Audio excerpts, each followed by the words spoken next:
Ciao a tutti, bentornati sul mio canale. Oggi ho preparato un nuovo tutorial per voi. Se vi piace questo video lasciatemi sotto nei commenti un cuore, grazie. Prima di iniziare vi voglio presentare un paio di prodotti dalla marca Born Pretty. Per prima cosa vi voglio parlare di questa colla per i strass che ha la densità molto alta, è trasparente, senza strato dispersivo ed è molto resistente. Di solito si fa molto fatica a trovare un colore abbastanza coprente e fluo, e in questo caso abbiamo due colori fluo super coprenti. In questo video userò questo molde in silicone che l'ho trovato su AliExpress, tra l'altro anche la scatola è super carina, e si possono realizzare dei fiori e dei serpenti in 3D. Come prima cosa copro l'unghia con il colore e lo polimerizzo in lampada, dopo quale copro solo la punta dell'unghia con il colore verde, dopo quale lo sfumo usando un pennello degradé. Dopo che ho scelto il design che voglio realizzare, lo riempio con colore. In questo caso ho scelto di farlo in due colori diversi, quindi metà fiore sarà giallo, l'altra metà verde. Sotto nella descrizione vi lascio un codice sconto che potete usare sul loro sito.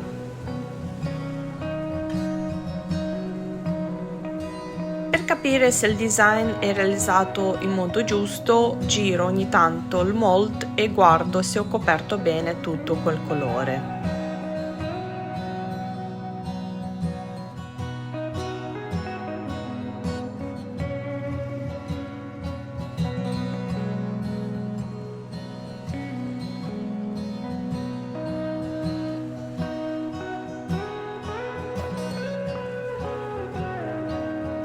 Quando ho coperto tutto il design con colore, lo polimerizzo in lampada.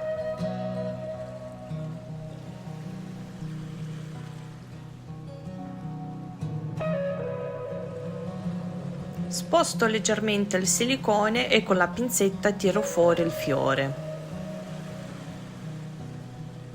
Attacco il fiore su nail glue e lo polimerizzo in lampada. Copro tutta l'unghia con top matte senza dispersione.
Siccome il serpente è abbastanza sottile, prima di polimerizzarlo in lampada uso un pezzettino di cotone imbevuto in cleaner e pulisco il colore che esce fuori.